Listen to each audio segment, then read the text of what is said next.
Aleluia, glória a Deus. Vamos orar ao Senhor.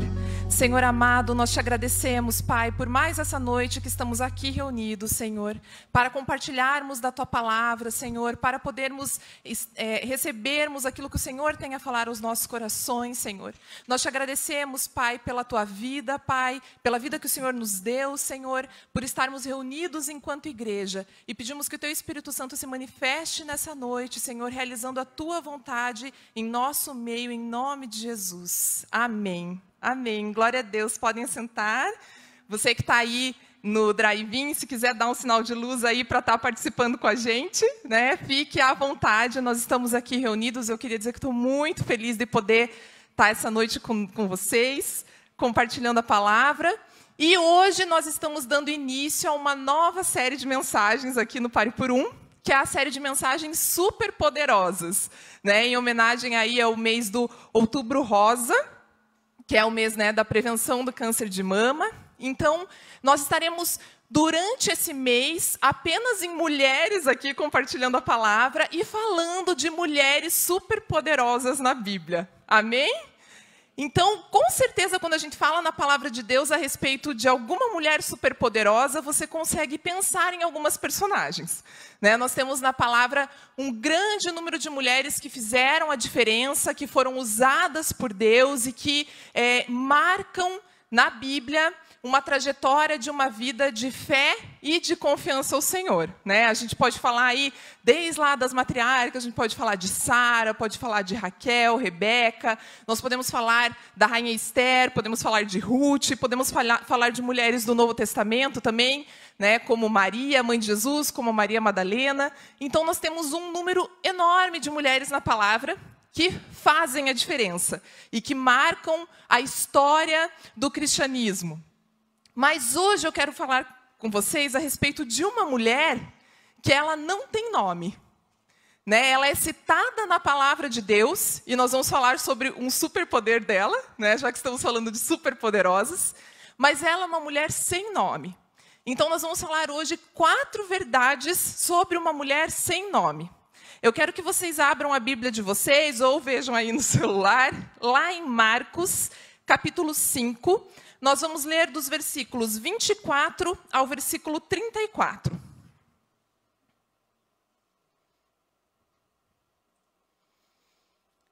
Então eu vou ler, diz assim: Jesus foi com ele. Uma grande multidão o seguia e o comprimia. E estava ali certa mulher que havia 12 anos vinha sofrendo de hemorragia. Ela padecera muito sob o cuidado de vários médicos e gastara tudo o que tinha, mas, em vez de melhorar, piorava. Quando ouviu falar de Jesus, chegou por trás dele no meio da multidão e tocou em seu manto, porque pensava: se eu tão somente tocar em seu manto, ficarei curada. Imediatamente cessou sua hemorragia e ela sentiu em seu corpo que estava livre do seu sofrimento. No mesmo instante, Jesus percebeu que dele havia saído o poder. Virou-se para a multidão e perguntou: quem tocou em meu manto? Responderam os discípulos: vês a multidão aglomerada ao teu redor e ainda perguntas: quem tocou em mim? Mas Jesus continuou olhando ao seu redor para ver quem tinha feito aquilo. Então a mulher, sabendo o que lhe tinha acontecido, aproximou-se, prostrou-se aos seus pés e, tremendo de medo, contou-lhe toda a verdade. Então ele lhe disse: filha, a sua fé a curou. Vá em paz e fique livre do seu sofrimento. Amém? Bom, essa passagem é uma passagem que é relativamente conhecida. Talvez você que está aqui sentado, você que está no drive-in, você que está em casa, já tenha em algum momento ouvido uma palavra ou um estudo a respeito dessa passagem da Bíblia. E hoje nós vamos falar justamente desta mulher, que é uma mulher que não tem nome. Então, a primeira verdade que nós vamos falar a respeito dessa mulher nessa noite é que ela era uma mulher sem nome. A palavra não nos fala quem é essa mulher. Só nos diz que ela era uma mulher que tinha uma hemorragia. Ou, em outras traduções, que é a forma como ela é mais comumente conhecida, a mulher do fluxo de sangue. Então, ela tinha há 12 anos uma hemorragia, ou um fluxo de sangue, que não cessava. Ela foi reconhecida na Bíblia, ela é identificada na Bíblia pelo seu problema. Ela é uma mulher que nós não sabemos quem é, nós não sabemos a origem dela, nós não sabemos a origem da doença dela. Nós só sabemos que ela sofria, há 12 anos, de uma hemorragia. E a palavra também nos mostra que ela é uma mulher que já tinha feito tudo ao seu alcance para conseguir a cura da sua hemorragia. Então, o que nós sabemos, né? Que ela era uma mulher com uma hemorragia e ela era uma mulher que tinha gastado tudo o que tinha. Ou seja, a palavra nos indica aqui a condição de pobreza dessa mulher. Ela era uma mulher que ela era reconhecida tão somente pelos seus problemas. A segunda verdade que nós conseguimos identificar ao ler essa palavra é que ela era uma mulher que valorizava mais a sua vida do que os seus bens. Aí você pode falar, como assim? Aonde que você leu isso? O que a palavra nos diz? Que ela vendeu, né, que ela gastou tudo o que tinha. Então, ela usou todas as suas posses, todos os seus bens. Nós não sabemos o montante disso. A palavra não nos mostra qual era a sua condição pretérita.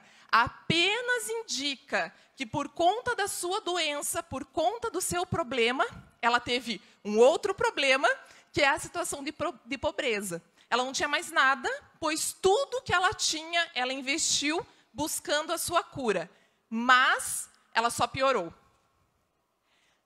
A terceira verdade que nós identificamos nessa palavra é que ela buscou resolver os seus problemas por diversos meios antes de conhecer a Cristo, sem sucesso, né? Então, o que diz ali? Que ela vinha sofrendo hemorragia e que ela padecera sobre o cuidado de muitos médicos. Então, o que nós podemos pressupor daqui, né, o que a gente pode extrair daqui, é que ela foi uma mulher que buscou o auxílio existente na época. Ela buscou vários médicos, várias opções, antes de chegar a Cristo, até porque ela não conhecia Cristo. Mas o que é muito relevante a gente entender nesse ponto, eu vou me deter um pouco mais nesse item 3, é o contexto da época. Hoje, quando a gente fala de médicos, a gente tem uma imagem bem clara na nossa cabeça do que é um médico. É uma pessoa que cursou uma faculdade, né, que fez uma residência, que estudou muito e que exerce profissionalmente essa atividade. Naquela época, a medicina era muito rudimentar. Então, já havia no Império Romano algumas técnicas cirúrgicas, né? Para quem é curioso, eu tenho muita curiosidade, assim, então toda vez que eu tenho uma curiosidade, eu busco no Google, né? Então, para quem tem curiosidade, depois busque. A gente encontra até alguns instrumentos que eram utilizados para os mais diversos tipos de cirurgia, só que isso era ainda muito rudimentar. E naquela época, a medicina era uma atividade muito ligada ao misticismo e à religião. Então, os médicos, muitas vezes, eram encontrados em templos pagãos. Uma das formas, alguns tratamentos envolviam claramente atividades religiosas, como dormir no templo, como fazer massagens, banhos quentes. Então, não havia o que nós conhecemos hoje por medicina. E uma forma de divulgar as religiões era por meio dessas curas milagrosas ou dessas curas realizadas por médicos que tinham uma vinculação religiosa. Então, toda atividade médica vinculada à religião, ela era realizada visando o quê? Atrair novas pessoas para estes rituais. Tá? Então, a medicina era muito ligada à religião. Isso começou a mudar mais tarde, né, até que hoje nós temos essa nossa concepção moderna de medicina. Então, era muito provável que essa mulher tivesse buscado cura em rituais religiosos, porque ali diz, né, que ela passou por diversos médicos. E, com isso, a sua fé na divindade podia ter sido abalada. É ou não é? Né? Então, veja, se ela possivelmente, pensando no contexto da época, que a medicina era muito ligada à religião, ela possivelmente passou por diversos rituais religiosos, não conhecia Cristo. Nenhum desses rituais deu certo. Ao contrário, ela só piorou. É isso que a palavra traz. Ela só piorou. Não é lógico pensarmos que a fé dela, ou que a crença dela em uma divindade poderia estar abalada, né? Se ela gastou tudo que tinha e todos esses rituais não funcionaram, ao contrário, pioraram, né? Reforçando, possivelmente ela estaria com a sua fé abalada. Mas ela ouviu falar de Cristo. e viu ali uma solução. Então, por mais que ela teve experiências muito ruins no que se refere à religiosidade, isso não impediu que ela acreditasse em Jesus. Isso não impediu que ela acreditasse que aquele homem poderia curá-la. E aí nós vamos para a quarta verdade a respeito dessa mulher. Ela passou a ser reconhecida pela sua fé. E aí que eu acho que é o ponto crucial dessa história. Muitas vezes, nós, quando nos deparamos com problemas, nós nos deparamos com situações em que a gente já buscou solução em diversos lugares, nós, às vezes, vamos para uma última tentativa. É ou não é? Quem aqui nunca falou assim, pior que não tá, não vai ficar. O não eu já tenho. Vamos lá, vamos ver se isso aí dá certo. É ou não é? Mas essa mulher, ela não teve essa atitude. A palavra não nos fala que ela foi buscar como uma última possibilidade, no sentido de vou ver no que dá. Ela foi com fé. E sabe por que a gente tem tanta certeza disso? Por essa passagem eu acho muito curioso, assim, quando eu leio isso eu dou até risada, né? Imagine Jesus numa aglomeração, a gente nem sabe mais o que é hoje isso, né? Nem sabemos mais o que é aglomeração. Mas imagine Jesus numa aglomeração, com todo mundo em volta dele, se cutucando, né? Empurrando, e do nada ele vira e fala, alguém tocou em mim. É muito engraçado ver a reação dos discípulos, né? Eles falam, vês a multidão aglomerada ao teu redor e ainda perguntas quem tocou em mim? Eles devem ter pensado assim, meu Deus, Jesus está louco agora, pirou de vez, né? Porque está todo mundo tocando nele, como é que ele quer saber quem tocou nele? Isso nos prova que aquela mulher agiu de forma diferente, que ela realmente tinha fé, porque o toque dela foi diferente dos outros toques. A palavra nos fala que ela pegou apenas no manto dele. Por isso que eu digo que ela tinha uma fé real. Ela não buscou Jesus apenas no vamos ver no que vai dar. Ela buscou Jesus realmente crendo que ele resolveria o problema dela. Ela foi, tocou no manto de Cristo, porque ela acreditava que se ela só tocasse no manto, seria suficiente. E Jesus sentiu aquele toque. Quando a gente está numa reunião, que está todo mundo acotovelando a gente, se alguém toca lá na barra da saia, a gente sente. Não, você está sentindo um monte de toque. Jesus sentiu o toque no manto. E ali saiu virtude, ali saiu poder. Então, por isso que essa mulher, ela é uma mulher de fé real. Porque por mais que ela tenha tido péssimas experiências com médicos, péssimas experiências, inclusive religiosas, né? Porque, como eu falei, isso tem a ver com o contexto da medicina da época.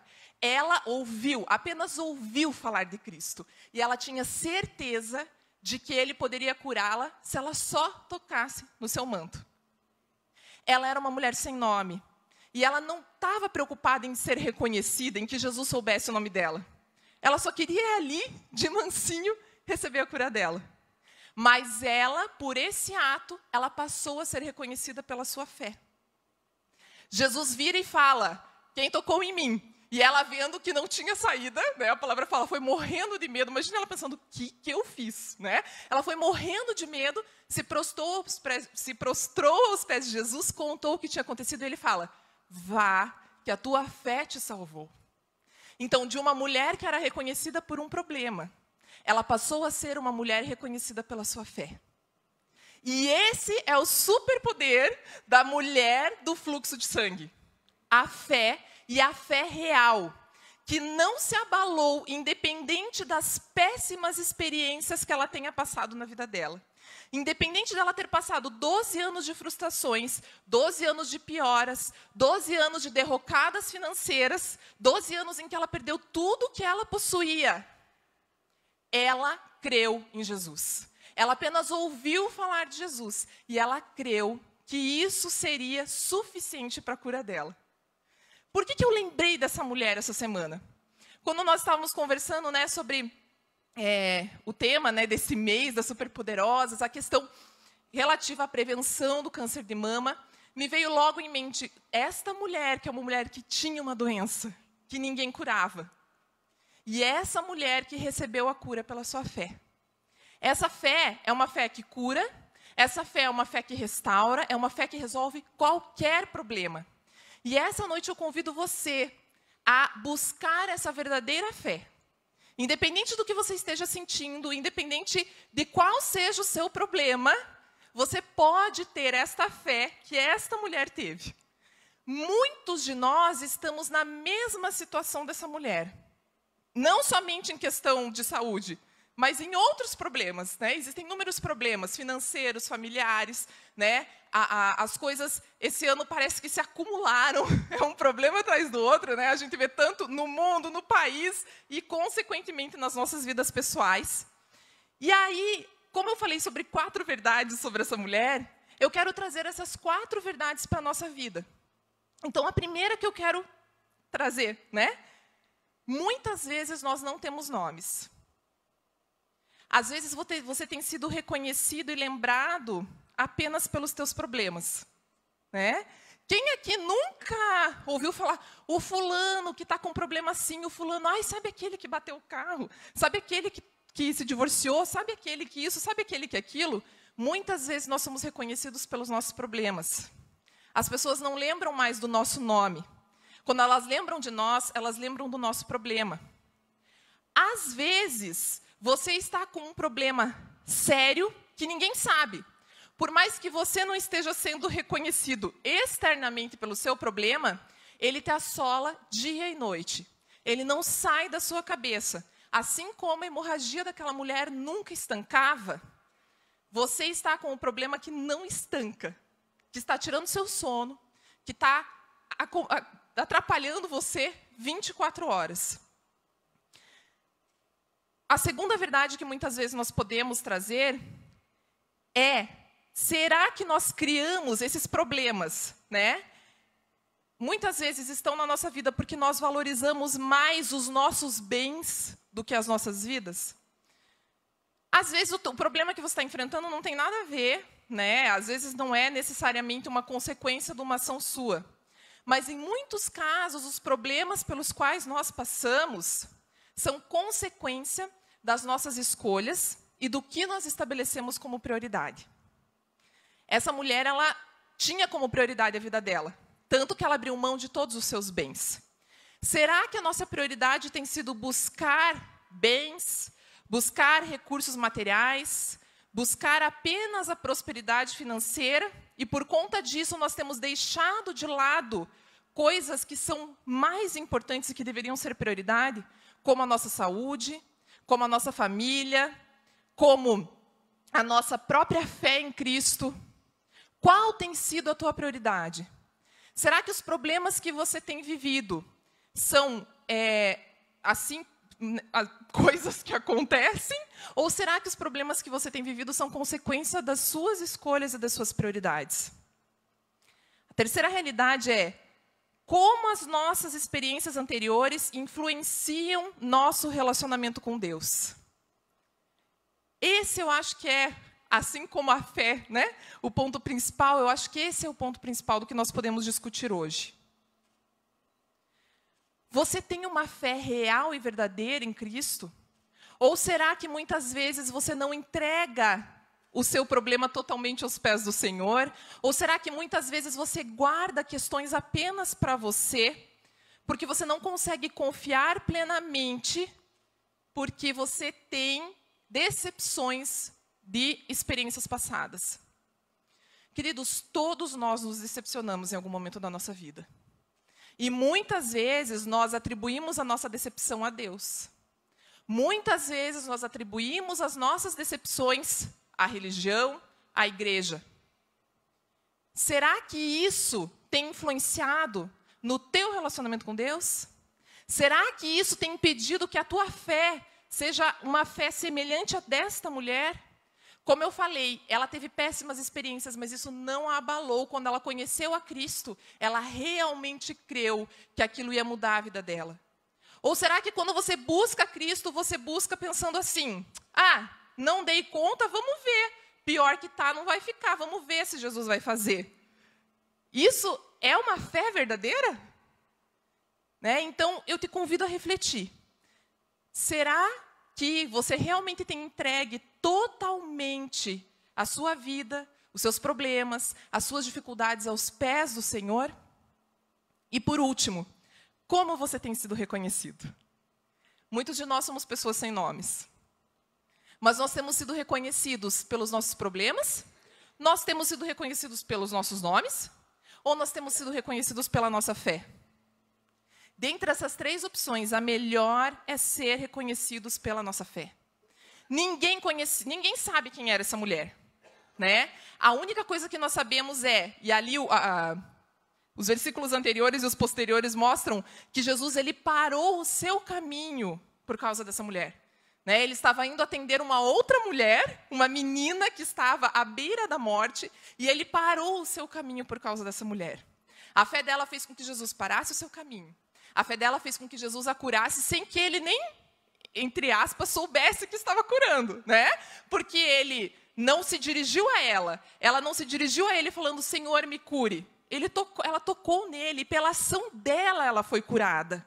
Pela fé dela ela foi curada. E é pela fé dela que ela foi reconhecida por Cristo, e é pela fé dela que até hoje nós falamos dela. Passados mais de 2000 anos dessa história, a gente está aqui falando numa mulher sem nome. Às vezes nós fazemos coisas esperando que o nosso nome seja lembrado. Mas eu quero dizer para você essa noite que nada pode testemunhar mais a respeito da sua vida do que a sua fé. Amém? Então eu quero convidar você que está aqui presencialmente conosco a ficar em pé. Você que está aí no drive-in, né, que você reflita também sobre isso. Você que está em casa também. E eu quero fazer duas orações nesse momento, né? Primeiro, você que pensou sobre tudo que nós falamos hoje e identifica que você está com problemas, mas que você ainda precisa que essa fé seja fortalecida. E para você que quer ser reconhecido pela sua fé. Às vezes você não está com problemas nesse momento, mas sinto lhe informar, em algum momento da sua vida você vai ter algum tipo de problema, né? Infelizmente isso acontece com todos nós. Mas você quer ser reconhecido pela sua fé. Eu quero orar com você essa noite para que o Senhor fortaleça a sua fé. Amém? Vamos orar. Senhor Jesus, nós te agradecemos, Pai, por essa noite. Nós te agradecemos pela Tua palavra, Pai. Nós te agradecemos, Senhor, por aprendermos com esta mulher, que é uma mulher que hoje é reconhecida pela sua fé, Pai. Nós pedimos que o Senhor venha neste momento, em primeiro lugar, Pai, para aquelas pessoas que estão se deparando com problemas, Pai, que eles não veem mais solução. Eles já buscaram em todos os lugares, Pai, eles já investiram seu tempo, muitas vezes os seus bens, mas não encontraram solução, Pai. Eu venho pedir que o Senhor venha, tal como fez com esta mulher, que o Senhor venha agora curá-los, restaurá-los, Pai, restaurar as situações das suas vidas que precisam ser colocadas, Pai, diante de Ti. Que o Senhor venha fortalecer a fé, Pai, e que o Senhor fortaleça a fé de todos nós que estamos aqui hoje, Senhor, quer presencialmente, quer no drive-in, quer online, Pai. Nós pedimos que o Teu Espírito Santo venha nos dotar, Pai, dessa fé que é uma fé restauradora, uma fé transformadora, uma fé curadora, Pai, e que essa fé possa testemunhar ao Teu respeito, Senhor, ao mundo em que vivemos, Pai. Que nós possamos sim ser reconhecidos por essa fé, não sermos reconhecidos apenas pelos nossos nomes, Pai, não sermos reconhecidos por problemas, mas sermos reconhecidos pela nossa fé verdadeira em Ti, Senhor. É isso que nós, neste momento, já louvamos e Te agradecemos, em nome de Jesus. Amém. Amém. Glória a Deus. Pode sentar.